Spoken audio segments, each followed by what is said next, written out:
Hi friends, chicken curry వండుకుందాం. ఫ్రెష్గా తీసుకున్న చికెన్లో సాల్ట్, కారం, పసుపు వేసుకొని నీట్గా మిక్స్ చేసుకోవాలి. ఇంకా ఫ్లేవర్ కోసం చిల్లీని కూడా యాడ్ చేస్తున్నాను. దీన్ని కూడా నీట్గా మిక్స్ చేసుకోవాలి.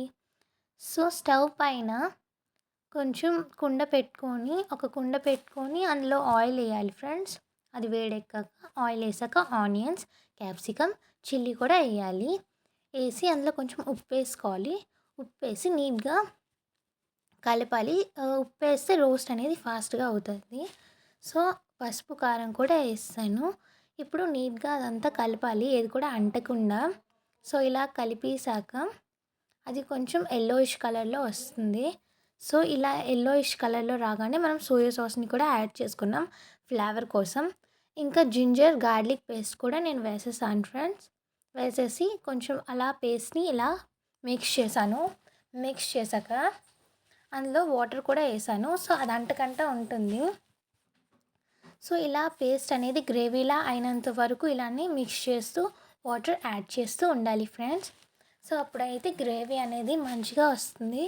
ఈ మసాలా స్మెల్ అయితే చాలా బాగుంది ఫ్రెండ్స్.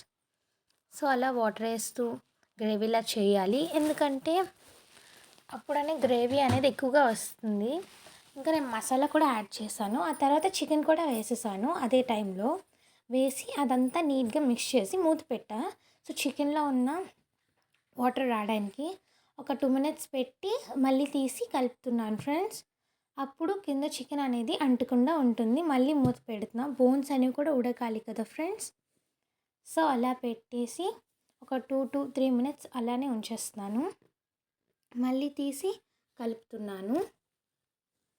సో అప్పుడు చికెన్ అనేది అస్సలు అంటది ఫ్రెండ్స్.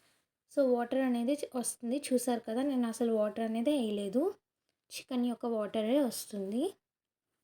సో ఇలా పెడుతూ మూత పెట్టామనుకో ఫాస్ట్గా కుక్ అవుతుంది.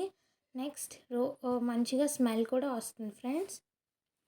కలుపుతూ ఉంటే మరేం కాదు, అంటది ఫ్రెండ్స్.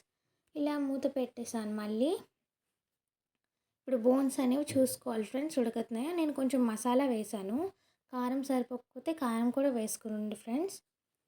సో ఇదంతా నీట్గా కలుపుకున్నాను. కలుపుకున్నాక కొంచెం కొత్తిమీర వేసి